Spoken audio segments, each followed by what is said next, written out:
Hello and welcome to History for Weirdos. We're your hosts, Andrew and Stephanie. And each week, we're going to take you on a journey into the strange, obscure, and relentlessly entertaining corners of human history. Now listen up, friends, because it's about to get weird.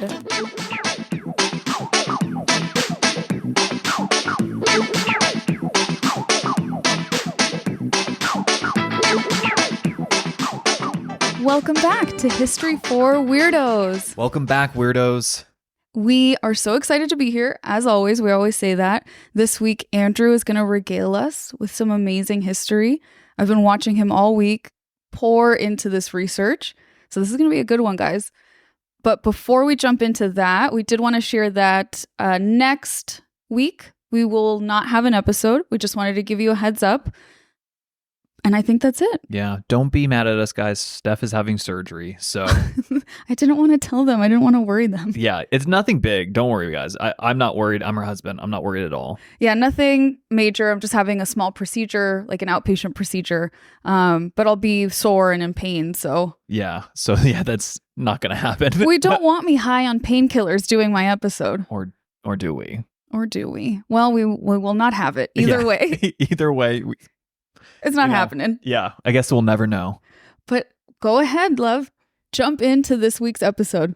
Okay, so this week's episode is pretty amazing. I do want to give a shout out to the person who actually gave me the idea, Grace from Instagram. Thank you so much for your suggestion, because this is someone that I should have thought about, but just completely escaped my mind. Yeah, this was a really obvious one, and yet... completely overlooked, which is perfect for History for Weirdos. Yeah. We're not immune to our own mistakes. Yeah, that's true. So, Steph, when you think of the Roman Empire, who is it that typically comes to mind for you? Probably Augustus is a big one. Yeah. I mean, I'm not your average audience for this because I am married to you. So when I think of the Roman Empire, funny enough, I actually think of you. Yes, exactly what I wanted to hear. But if I'm thinking of it as an entity, I do think of Augustus. I do think of Hadrian, who's my favorite Roman emperor. And I think of lots of pretty buildings. Right. But in terms of people, you really think of emperors, it sounds like. Yes. The emperors, for sure. Definitely. And that makes sense. Even in the later stages of the Republic transitioning into the empire, you do have some really famous figures, right? Like Mark Antony, Cleopatra, Crassus, Pompey, Cato the Younger, Brutus, Cassius, and of course, Julius Caesar and Augustus, right? But, oftentimes people will forget someone incredibly instrumental to Augustus's success. In fact, he would not have been Roman emperor if it were not for this one man. Oh, wow. I didn't realize it was that important. Yeah, he's incredibly important, especially because he was a military genius. And Augustus, no military genius. He was a political genius, not military. And when you were in Rome to this day and you stand in front of probably the second most famous Roman building that still stands, the Pantheon, you see his name on the facade 2,000 years later. Yeah, that's a big deal. It's a huge deal. So, and that man is the subject of this episode, Marcus Vipsanius Agrippa, or known simply as Agrippa. Agrippa! Yay! And by the way, the wording on the Pantheon reads, Marcus Agrippa, son of Lucius, consul for the third time, built this. Yep. So they love to let you know who was building what, why, who their dad was. Literally. Everything. Yeah, it's so weird. So the story of Agrippa and the rise of Augustus, right? And if you don't know who Augustus is, he was the first Roman emperor. They're so intertwined that it's hard or even impossible to really tell the story without the other one involved. Okay, yeah. But I will definitely try my best to tell Agrippa's story because the story's not about Augustus. Take that, Augustus. Take that. Not everything's about you. That's true. I know he would definitely disagree with that. Yeah, he would. But before we just get into Agrippa, let's give it just a little bit of backstory of what's happening in Rome at this time. And by the way, when I say Rome, I mean kind of the Roman greater republic, empire, whatever you want to call it. Yeah, right? not like the city. Because, like, I mean, during the 1st century BC, before, Augustus becomes an emperor, like, Rome is already an empire. In fact, like, Mary Beard, she's this famous classics professor. She calls, like, the 200 years before Augustus just like the Roman Empire without an emperor. Yes. So, absolutely. And it makes sense. Which is why I think a lot of people mistakenly think that Julius Caesar was an emperor. Correct. All the time. Yeah, exactly. And speaking of Augustus, by the way, like it's really annoying. He goes through a lot of name changes throughout his life. Yeah. Like he's not known as Augustus when he was born. He's Octavian. And it's really complicated. So I'm not going to like change his name like through like historians would. I'm just going to call him Augustus, even though it's technically anachronistic for most of the story. Okay. But just know that. So the 1st century BC is an insane time for Rome. It's very important transitional period, right? This is literally the century that you have the rise of Augustus and the Roman Republic like is an empire. Mm-hmm. So there's it kind of chalks up into like you can see 3 major themes, right? Throughout, like it's political instability, economic disparity, and aggressive military expansion. Okay, that kind of marks. I mean, even before the 1st century BC, but that certainly marks the 1st century BC. So, going back to political instability, like just plagued by political turmoil, right?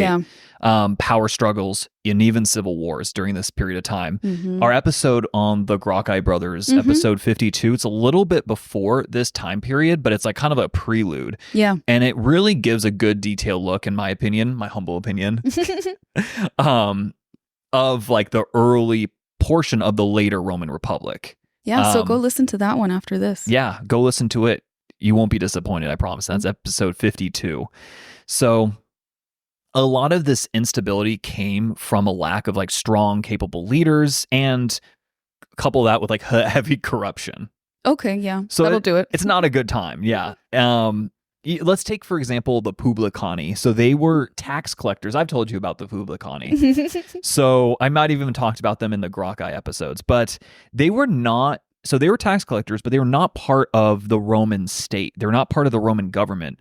They were private enterprises that bid on the ability to collect taxes. What? So that's not a good thing because like immediately I'm like, okay, this is a business that has a profit incentive to collect as much in taxes as possible because they pay the Roman state a certain amount so that, they can collect from everyday people, but they want to collect as much as possible so they can get a profit, right? Yeah.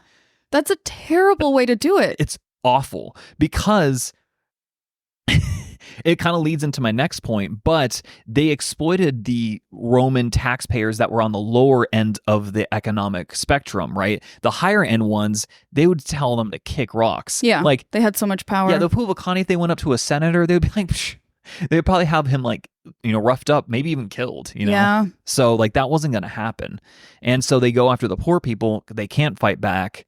And, it just leads into my next point again, which is economic disparity. Yeah. Growing inequality between the wealthy elite and the lower classes led to not only just broad social unrest over like a century-long period, but like mass migration from the smaller farms like throughout the Italian countryside to Rome and other major like metropolitan areas. Mm-hmm. So you had like kind of landless masses just hanging around. Yeah. It's not going to it's not going to lead to good things. It's probably not good for agriculture either. No, it wasn't. Because, and I'll explain this in a little bit, but they were getting consolidated, these smaller farms. Oh, wow. So, to make matters worse, that like any time that anyone tried to address these issues, like the Gracchi, the effort typically failed, or even worse, like the people trying to do this were murdered, right? Literally like the Gracchi brothers. If you listen to that episode, you know this already. So the centralization of wealth amongst upper class of society also gave themselves because they had so much wealth, gave them almost power to then fund their own initiatives, or even starting at the beginning of the 1st century BC, people were even gathering their own armies.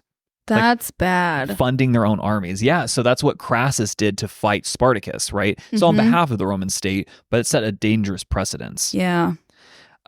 Really bad. What could go wrong, right? What could go wrong with private armies running amok? So much. And speaking of armies, military expansion. So Rome's relentless military expansion, right, throughout like kind of the middle part of the 3rd century BC up until this point was insane. It stretched resources to in a crazy amount and logistics, right? Because and it's at this point you start having like professional standing armies, which throughout history was not very common. You typically, like with Rome, you had citizen soldiers for most of the time period up until this point. So, and just to clarify, you mean like a standing army as in these men are in the military 24/7. Yeah, like that is their job. It's not just because we're at war. Exactly. Or we're on a campaign, like you are a soldier. Correct. You're 100% right. Okay. So professional standing army as opposed to like a citizen soldier, right? Okay. And that was the height of like Roman virtue, was taking up arms when necessary, but then like once the threat died, you just went back to being a normal citizen again. Yes. Like in fact, like even George Washington, right, and the first American president really kind of tried to embody that spirit. So very ingrained. I think with just Western civilization, to be honest, back in the day at least. So, and imagine this. Imagine you're just like a normal person, right? And you're like, okay, I'm going to go pick up arms. But instead of fighting someone like maybe like an army in southern Italy, you're now fighting in Greece, in North Africa, in Spain. That's far away. Far right? from home. And previously, your maybe a military campaign would last 6 months, something like that, right? Not and so, these. yeah, these ones, they take years. So previously, you'd come back to your farm and everything's hunky-dory, right? But if you're gone for years, there's no one to tend to the farm. So when you come back after fighting in a war, hopefully you're not like maimed. But even assuming you're able-bodied, you come back and it's dilapidated, right? Your farm, your livelihood is pretty much gone. That's terrible way to thank the soldiers. Exactly. And so what do you have to do? There's not much you can do. You either abandon it completely, or if you're lucky, maybe you sell it for like 1/10 of what it's worth to some senator, right? And then these senators, what they would do is just buy up land like wholesale, and they would just gather these massive estates. So it kind of like, it almost compounds that economic disparity factor I brought up. Yeah. Right? A small group is owning most of the land. Exactly. It's like almost like, wow, history echoes. I wonder what that's like. I know. As an American, I can't even imagine what that would be like. So traditional Roman like virtues are like values of like civic virtue, I should say. Selfless servitude to like to Rome, right? That was pretty much gone at this point. Like, instead, like, Rome really glorified personal valor and acquisition of wealth. Very interesting. Very interesting, right? Basically, what I'm trying to say is individual ambition and personal gain became way more prevalent, and it just eroded any sort of sense of like collective responsibility that was previously within the Roman Republic. So basically all I have described was the world that Agrippa was born into. It was one that was changing, and if it went another course of direction, it could have been really, really, really bad. I mean, it was bad, but it could have been even worse. So the world was violent, and the way of doing things, which there was a Roman word for this, mos maiorum, the way of the ancestors is like the literal translation, was changing. Mos maiorum. Yeah. I like that. Yeah, no, it's pretty cool, huh? That'd be a good tattoo. Yeah. That's a great tattoo idea. Yeah. Do it, babe. Yeah. I'll just get a full sleeve, because I'm so tatted right now. Okay. So speaking of Agrippa, he was born roughly like 64, 63 BC. And to actually a modest family. He's not from the landed nobility of Rome. That's surprising. Yes. And he was probably born in like Pisa. Where the Leaning Tower Pisa is. But it would not have before been the around. Leaning Tower. He was much before. So his cognomen Agrippa was actually not a family name. It was unique to him and was given to him because we think, at least according to Pliny the Elder, who's a Roman historian, that he was a breech birth. Oh, what does Agrippa mean then? I think something to do Like with that. foot first or something? I'm not sure of the Latin, to be honest, but Oh, and so, but that became his surname. and that became his or his cognomen. Uh-huh. His cognomen. So What would be the difference between a surname and a cognomen? so it's kind of like an honorific title. So Okay. it's weird. Like Germanicus? Yeah, Germanicus. Okay. But like, Gaius Julius Caesar, for example, that's a really good name to like kind of dissect. Gaius, his first name is praenomen, it is like a first name. Yeah. It's like the same thing. His nomen, Julius, was his family name. Yeah, the Julii. But Caesar was actually like a sub family of the Julii. So that was not an honorific. Yeah, so Roman naming conventions could change. They were kind of like all over the place. That's really interesting. Yeah. But yeah, his was given to him, which was interesting. So like many historical figures of the ancient past, his early life is like, we don't know. We know very little about it. That makes sense. He's just some boy in Pisa. Yeah, he's just some boy, man. Mm-hmm. And he was probably like maybe a year or two older than Augustus. Mm-hmm. But they were friends from a very early age. We do know that. And this friendship would last for the rest of his life. So Agrippa probably even met Julius Caesar as a young man himself, and maybe even fought for him during like one of the last battles of Caesar's career and life. That's so interesting. Yeah. And because of this, and that's why we think he fought there, because Caesar sent Agrippa to the Adriatic coastal city of Apollonia in present-day Albania with Augustus, presumably under the orders of Caesar himself. Mm-hmm. And it is here that Agrippa, Augustus, and their friend Quintus Salvidenius Rufus, I totally butchered that, his nomen there, found out that Caesar had been assassinated. Oh, snap. Yeah. They're all the way in Albania and they get that news? Yeah, and think about it. They're roughly like 18 to 20 years old. Yeah. Maybe Augustus could have been even 17 years old, and they find that out. Babies. They're babies. Oh my gosh. And it was at this point, it's probably around like April 44 BC, so a month after Caesar had been assassinated, that they found out. And they had this monumental decision to make. How were they going to proceed and avenge Julius Caesar's death? Mm-hmm. So both Agrippa and their friend Rufus urged Augustus to march on Rome. But ultimately and wisely, he thought it more prudent not to do that. Okay. Yeah. Pretty level-headed for a 17-year-old. Yeah, very level-headed. So this ended up being the right decision, because when they all land in Italy and go to Rome, Augustus finds out that he was actually the legal heir to Caesar's fortune, and more importantly, his name. More importantly, his name. Okay, so remember I was telling you about the naming thing of Augustus? So this gets insane, because at this point in time, Augustus goes by Julius Caesar. Right. He's legally allowed to go by Gaius Julius Caesar. Yeah. I'm not going to do that because that's obviously insane. Yeah, it's so confusing. It's so confusing. But if you remember in like the first episode of Domina, remember they call him Julius Caesar. Yes, and I was like, wait, what? Yeah, like why would they do that? And it's only if you have this obscure knowledge that you would know, oh no, like they're referring to Augustus, but he goes by Caesar. Yes. It's very frustrating. So pretty much very shortly, Agrippa starts to levy troops in kind of central Italy in the Campania region. And by the next year, he actually helps broker a sort of alliance between Augustus, a dude named Lepidus, and a man that you probably all know, Mark Antony. Oh, yeah. I heard he was a babe. Yeah, he was an active guy. Yeah, he was very active with the ladies, that's for sure.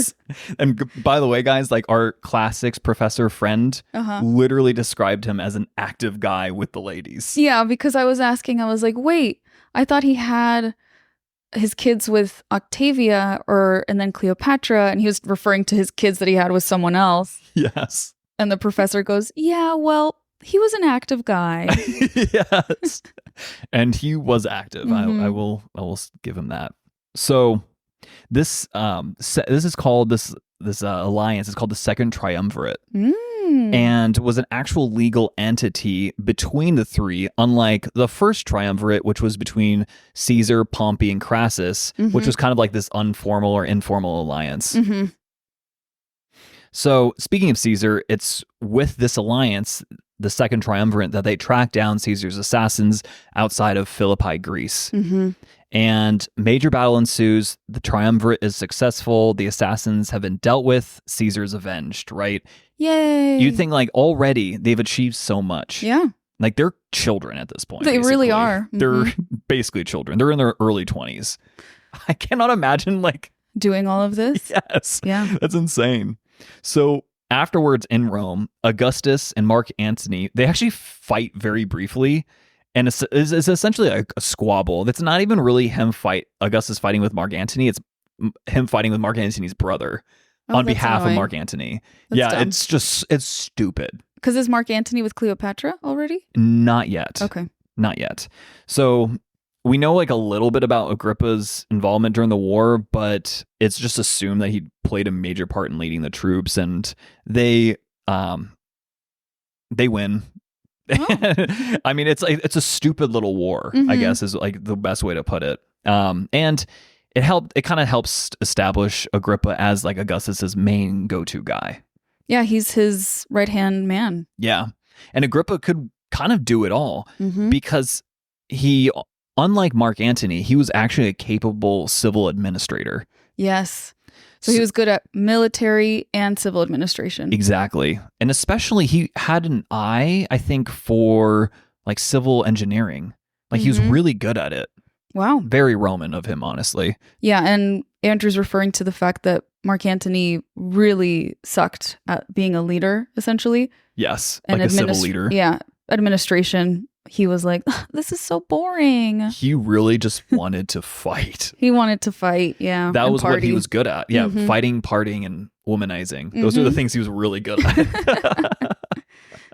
So, Agrippa was appointed as the urban praetor of Rome by Augustus, which is essentially like their mayor. It's the best way to put it. Okay. And he was in the middle of actually organizing the Ludi Apollinaris, which is like a series of public games and festivals honoring Apollo, when Pompey invaded Italy. What? And you might be, wait a minute, Andrew, hold on.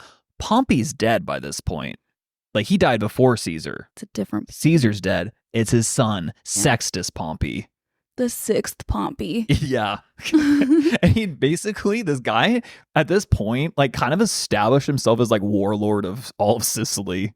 And he has this massive fleet. So no one, like, he can't compete on land, but he has a giant fleet. So like no one can fight him on exactly. Sicily. Yeah. And he's just kind of like going down the Tyrrhenian Sea, which is like kind of right between like north of Sicily and like between Sicily and like in Italy, mainland Italy.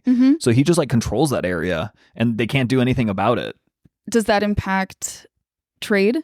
Trade, shipments coming into Rome. Yeah. So that's a big no-no. Yeah. For like Augustus. So it's insane because Agrippa does what Agrippa does, and that's just taking care of business.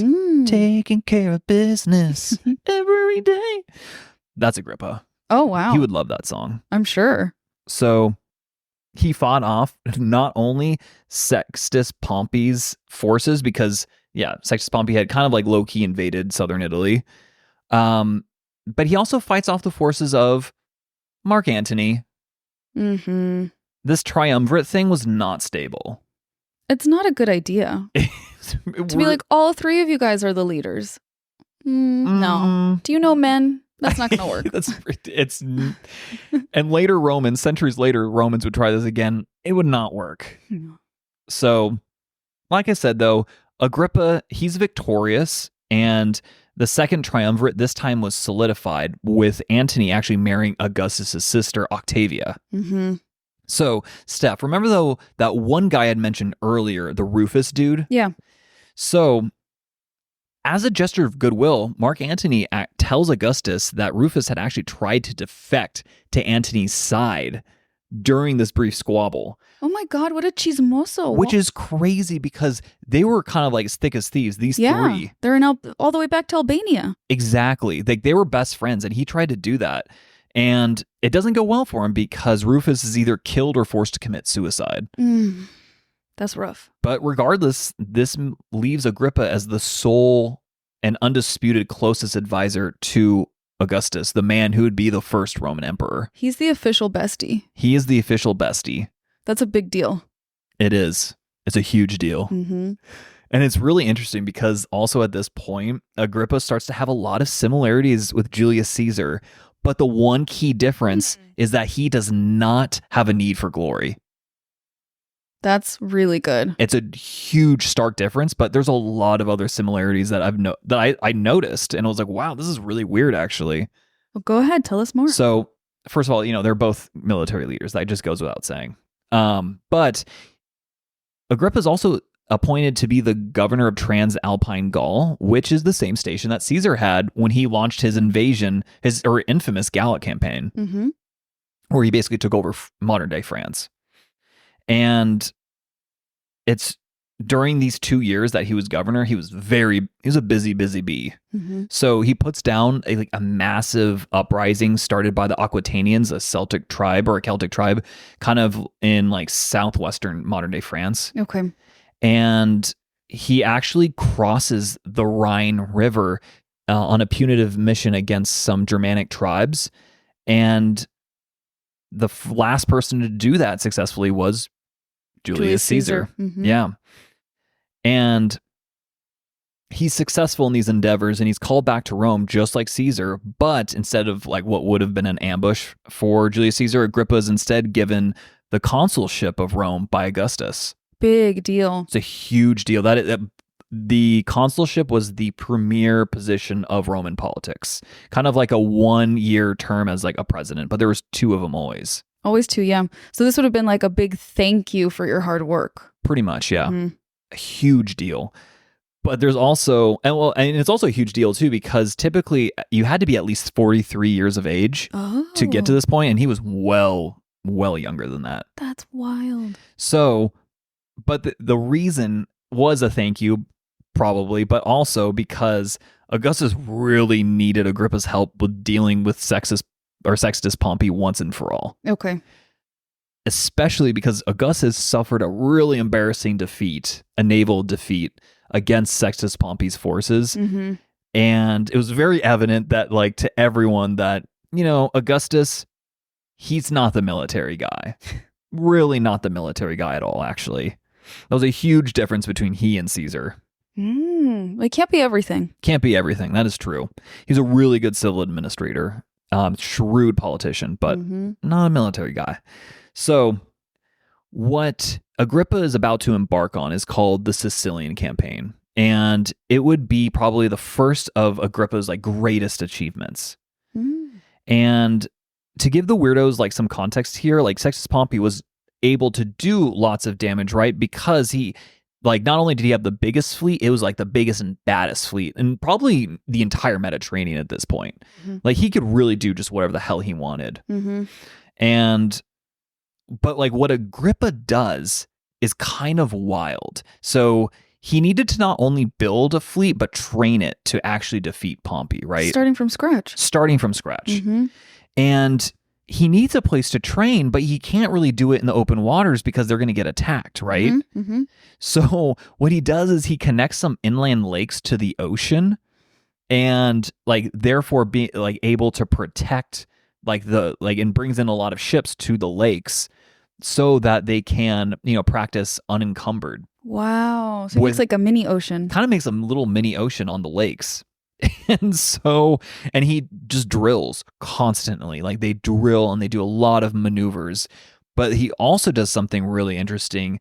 He builds these massive crossbow-like contractions, ballistae, to the ship so that they can kind of punch through a ship's hull with these crazy grappling hooks. It's a secret weapon, really, at this point in time, called the harpax. So Sextus Pompey would not have these? No, he would not have them. They're basically harpoons. Okay. That's the best way to put it. But ancient harpoons, but that could destroy ships. Wow. Or not even destroy, but lock onto a ship and pull it so that you can have Marines go and have almost a land battle on sea. which is similar to actually what the Romans had done like a little over a century prior in their war against Carthage. Okay. So they're ready to face each other off, right? And in the epic battle, Agrippa destroyed like 30 enemy ships, and he only lost 3 of his own. Wow. So, it's kind of a 10-to-1 scale there. It's pretty good for him. And like the remaining ships just kind of scatter, and their power dynamic of Pompey is just gone at this point. And this leads them to be able to do a land invasion of Sicily, and they take it. Okay. They take it pretty easily at that point. So, in fact, Sextus Pompey would probably be, I think he's killed the year after on some nebulous orders, I think from Mark Antony, weirdly enough, of all people. Yeah. It's kind of random and obscure, but he's gone. He's out of the picture. He's dead. So, for Agrippa's bravery, he was offered to have a triumph through Rome, which he declines. And that's the second time he's actually declined a triumph, because I think he wants to distance himself from the glory. He's implementing one of the laws of power: don't outshine the master. Exactly. He's not making himself a threat to Augustus. Exactly. And that's very smart. It's very smart. But he does accept a golden crown from Augustus. Yeah, that's super cute. I would take it too. Super cute. Yes. And it's, I think, the only time ever in Roman history that type of crown is offered. Wow. Yeah. So it's a big deal. Very special. But yeah, he does accept that because he has to accept something from Augustus. Or else then that's offensive. Exactly. He was really good at the politicking with his friend. I don't think he liked politicking, but he knew what he needed to do with Augustus. And then he's like, oh, Augustus will have my back with everything else because I have his back with the military. Yes. He must have known him and his moods very well. I think so. Yeah, and that was just old school Roman virtue. Kind of the best way I could put it. So a few years later, Mark Antony did what Mark Antony does, and he initiates hostility against Augustus. He messes things up. Yeah. Of course. And this is the last time that he's going to be able to do that. Yeah. The third triumvirate's done, or the second triumvirate, I'm sorry, is done for good. So, and it was during this time that Antony had met Cleopatra, and he was not only commanding forces of like kind of the Eastern Roman Empire at this point, or the Eastern portion of the Roman Empire, to be very clear. He also had Cleopatra's Egyptian forces. That's true. So he has massive army and navy at this point. But that's not important. What is important is how Agrippa is so badass. Tell us. So our boy here, he basically rebuilds the fleet yet again, and he set sails to Greece. So ultimately, he corners the combined forces of Antony and Cleopatra in Western Greece at the port of Actium in 31 BC. And this is one of the most pivotal battles in history. There's like famous paintings of it. It's written about in poetry. And we think this might be the last sea battle that had like triremes in it. Triremes, quadriremes, and quinquiremes. Kind of the ships of like classical antiquity. It sounded like you were making up words as you were going. In fact, it's really interesting. By the 5th century AD, Romans had completely lost the knowledge of how to build these types of ships. They're just gone. In fact, they guessed. They're like, we think it was maybe this way. Wow, that's wild how that can happen. Yeah, but this was a really big portion, kind of like how things shift.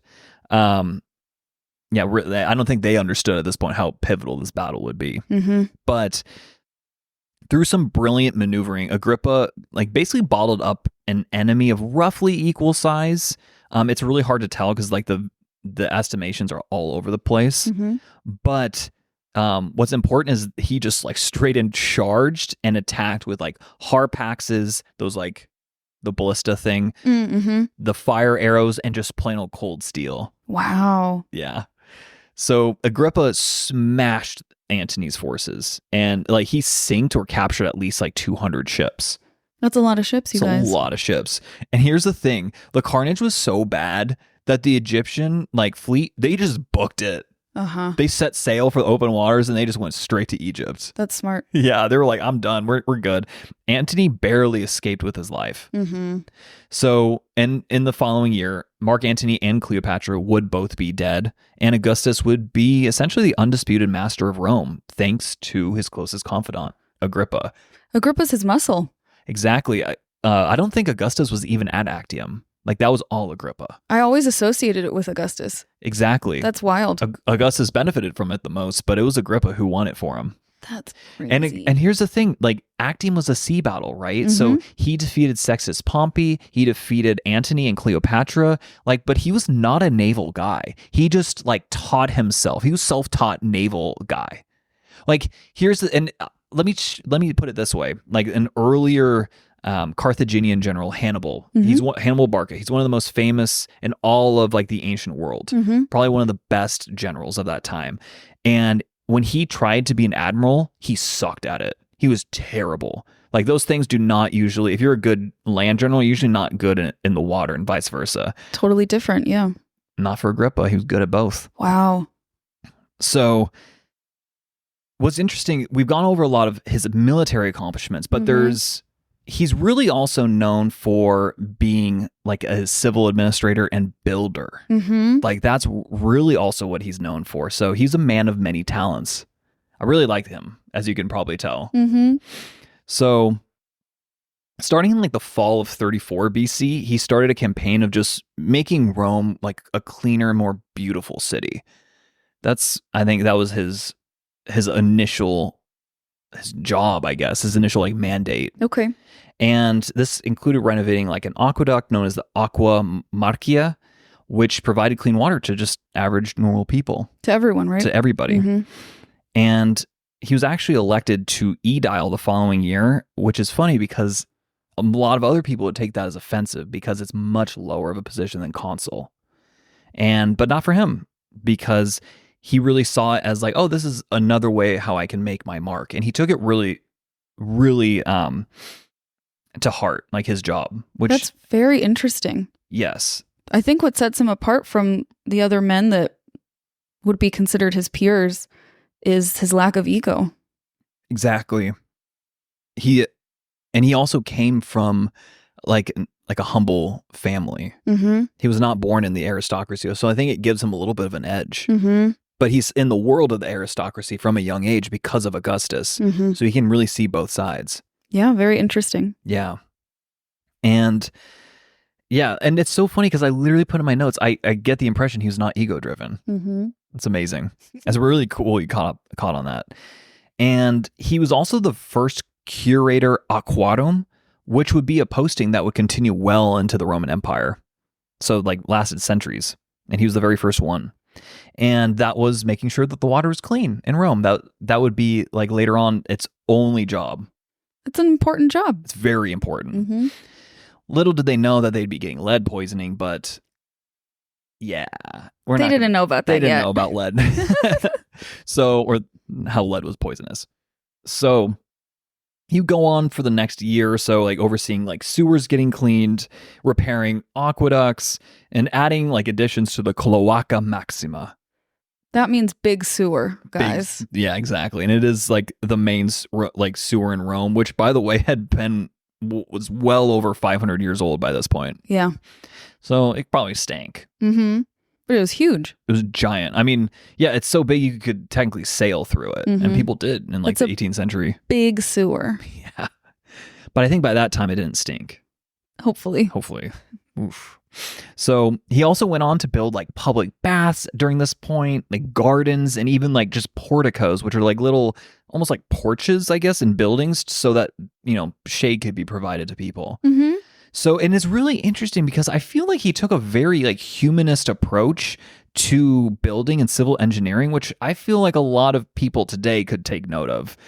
Build cities for people, not cars. I don't know, but maybe it's because he was an everyday person. Like, he grew up an everyday person, so he knows what that feels like and what would benefit them the most. I think that's really astute. I agree completely.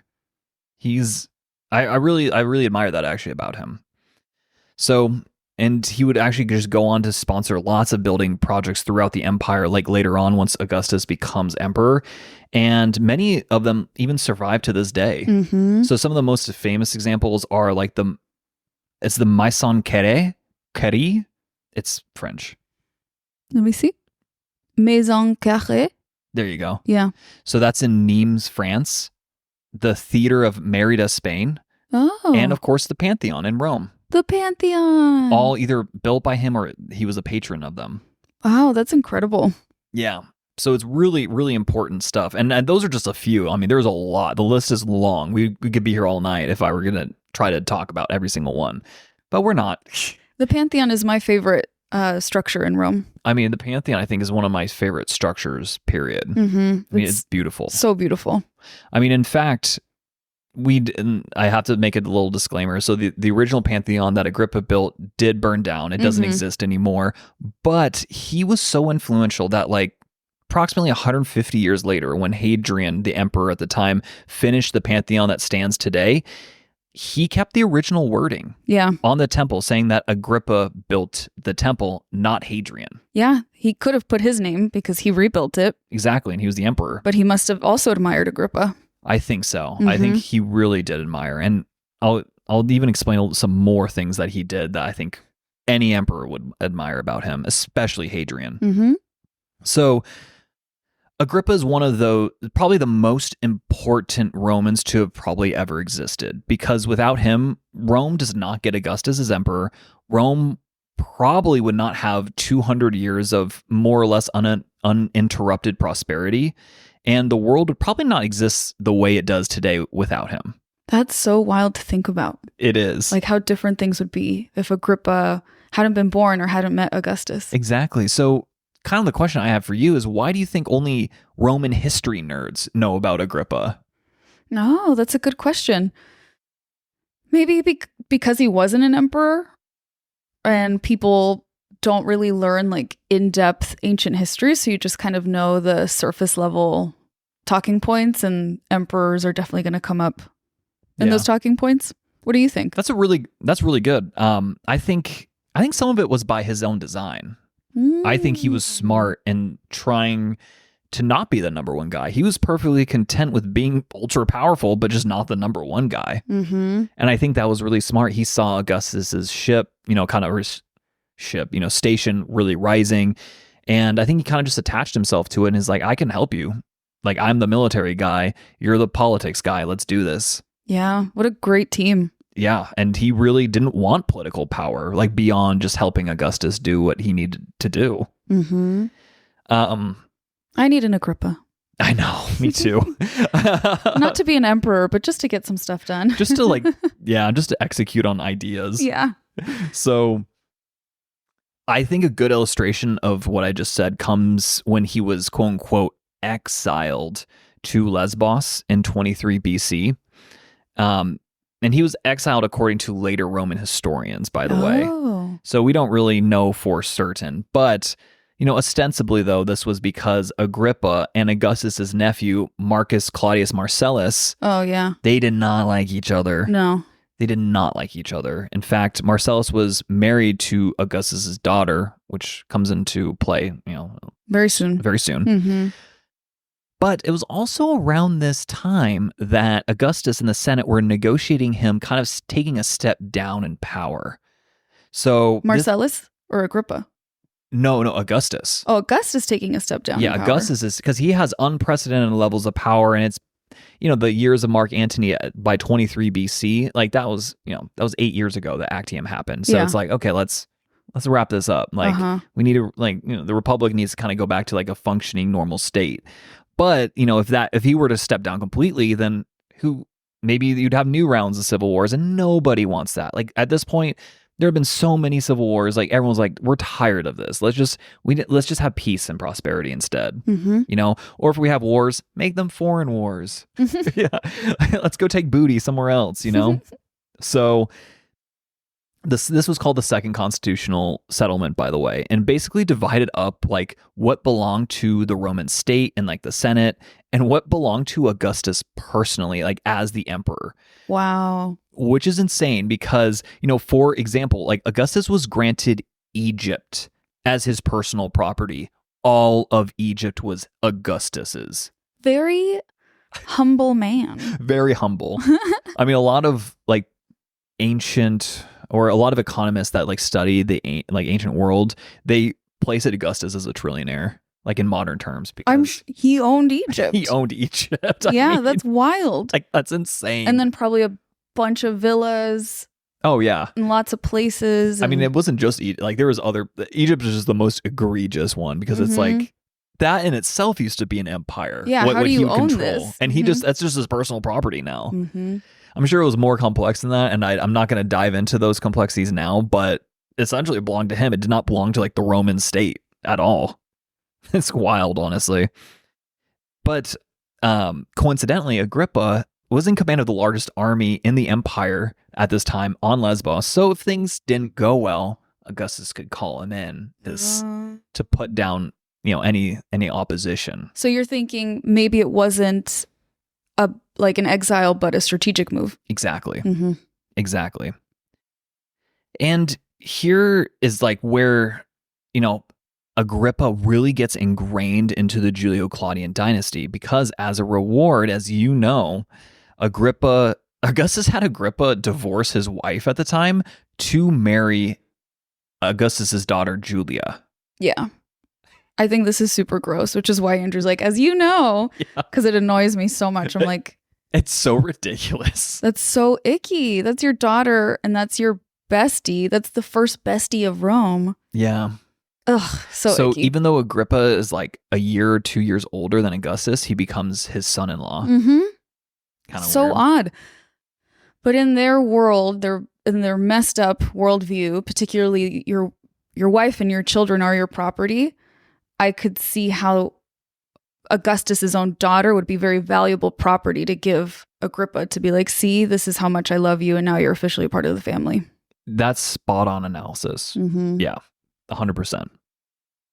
So, yeah, it's kind of, I mean, it's weird though. Very so weird. With Julia though, he fathers a lot of kids, including 2 boys who would become Augustus's favorite grandchildren. But then they die before they could be successors to the empire. Oh my gosh. And he actually also has a kid who is born after Agrippa dies. Oh, she was pregnant when he died? She was pregnant. And she was so young. She was really young, yeah. He was so much older. He was a lot older. So he dies, and this third son, he's actually adopted by Augustus at first as the heir to the empire. That's right. I forgot about that. But then he has him banished because he just calls him, he's like a brute. So he's probably not, he does not have that noble kind of persona that Agrippa had. Yeah, because he didn't have Agrippa to raise him, and he's born into a very privileged, spoiled situation. Exactly. He didn't have to like earn anything. Mm-hmm. Yeah, precisely.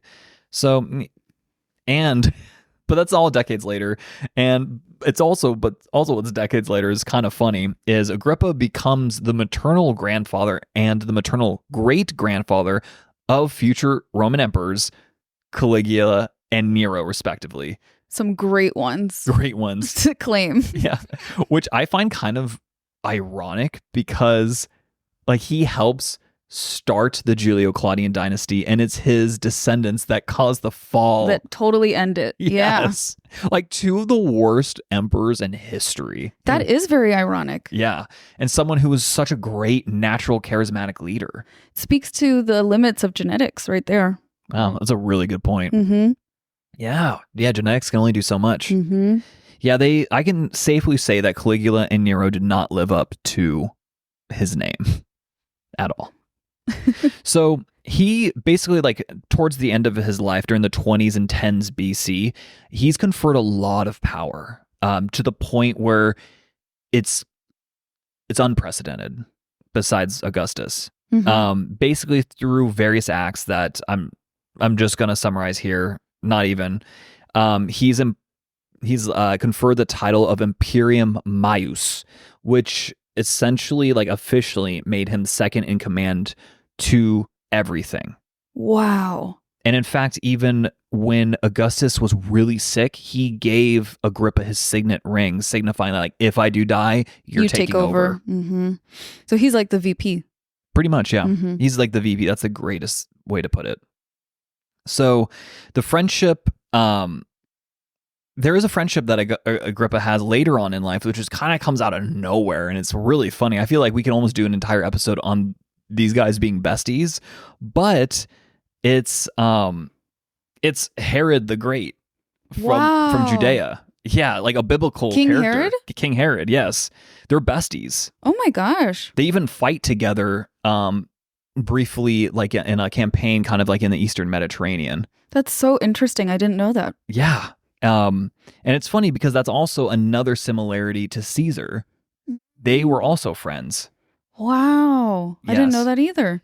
And also, Caesar had this kind of grand vision. So obviously going back to the similarities between Agrippa and Caesar, he had this grand vision of surveying like the whole empire. Mm-hmm. And Agrippa does that. Wow. Yeah, Agrippa does that. In fact, Agrippa would even write like an autobiography / like a geography book because he was really obsessed with geography. Uh-huh. Which makes sense actually for being a general. Yes. You got to know where you're going. But sadly, it's lost to time. It's referenced in other extant works. That's so sad. But we'll never know Agrippa's autobiography or / geography lesson book. It would be so interesting to see what he wanted to present about his life. Exactly. I really would have liked to see that. It's a shame. Mm-hmm. But you know what? One of them, his most random accomplishment / like contribution. What? Is his foot. So the Roman foot is the same length as Agrippa's foot. So what? The foot, the imperial foot, right? The system that we use in the United States today, very, very similar to the Roman foot. Wow. So the Roman foot is like about 11.6 or 11.7 inches compared to like they the 12 just measured inches. Agrippa's foot? And that was the Roman foot. And they're like, oh, it's a foot. And that's basically the foot we use today. That's Agrippa's a foot. big foot. I know. And you know what's really funny is after learning about, like, I thought was like an apocryphal story, like as a kid, about like, where did the foot come from? I was like, oh, some king decided to do it. And I guess in a way, like, he wasn't a king, but he was an incredibly powerful Roman. That is it because he was building so many things? They were trying to measure stuff? Yes. He was just like he was a civil engineering nerd. Yeah. And so he's like, oh, this is the standard 1 unit foot, of measurement. 2 foot. Yeah. And then like 5 feet became a Roman pace. Okay. So like they try to standardize a lot of that. That's so and it comes interesting. from Agrippa, his foot. So like I just find it hilarious that the length of a foot today roughly correlates to his foot 2,000 years ago. He must have been a big man.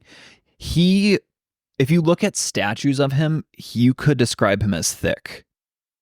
He was a thick boy. Yeah, that is true. He has a very thick neck in the statues we've seen. So this is kind of like an inside story that Steph and I have. But when we were in Rome, there was like a group. We were with a group of students, college students, and this one girl, like, she saw the bust of Agrippa, and she was like, "Damn, he's thick." Yeah, and we were just cracking up about it. It made me laugh so hard. But he must have been tall, especially for back then. He's a big guy, so yeah, he must have been. So Agrippa sadly would die actually relatively young at 51, roughly. That is young, especially Augustus lives a lot longer. Exactly. Yeah, so he dies in 12 BC. Augustus, in comparison, would live another roughly 25 years. Mm-hmm. So Augustus honored his memory with just an insane funeral. Mm-hmm. And he spent over a month in mourning. Oh, it was his first bestie. Yeah, exactly. And even, again, remember, Augustus dies 25 years later, but Agrippa's remains are placed in Augustus's mausoleum. Wait, that's so cute. Yeah. That's so sweet, so they could be buried together. Exactly. That's so romantic. Which I think also kind of just makes sense. You cannot have one without the other. Exactly. You cannot. They're so instrumental in each other's successes. That's beautiful. Yeah. You know, cooperation, right? Mm-hmm. If only Mark Antony could take a hint. He was not down with that. He was No. like, I want to fight. I want to party. Yeah, exactly. It's like, I want to be controller of Rome. But I don't want to do any work. It's Exactly. boring. And you're like, bro, so not chill.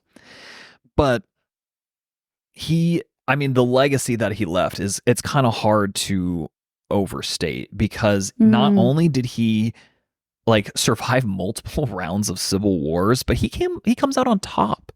He comes out as the second most powerful person in the empire. That's incredible. From someone who was not a patrician, Yeah. did not even in the senatorial class. Like, I don't even know if his parents were in the equestrian class. Like, they were humble people.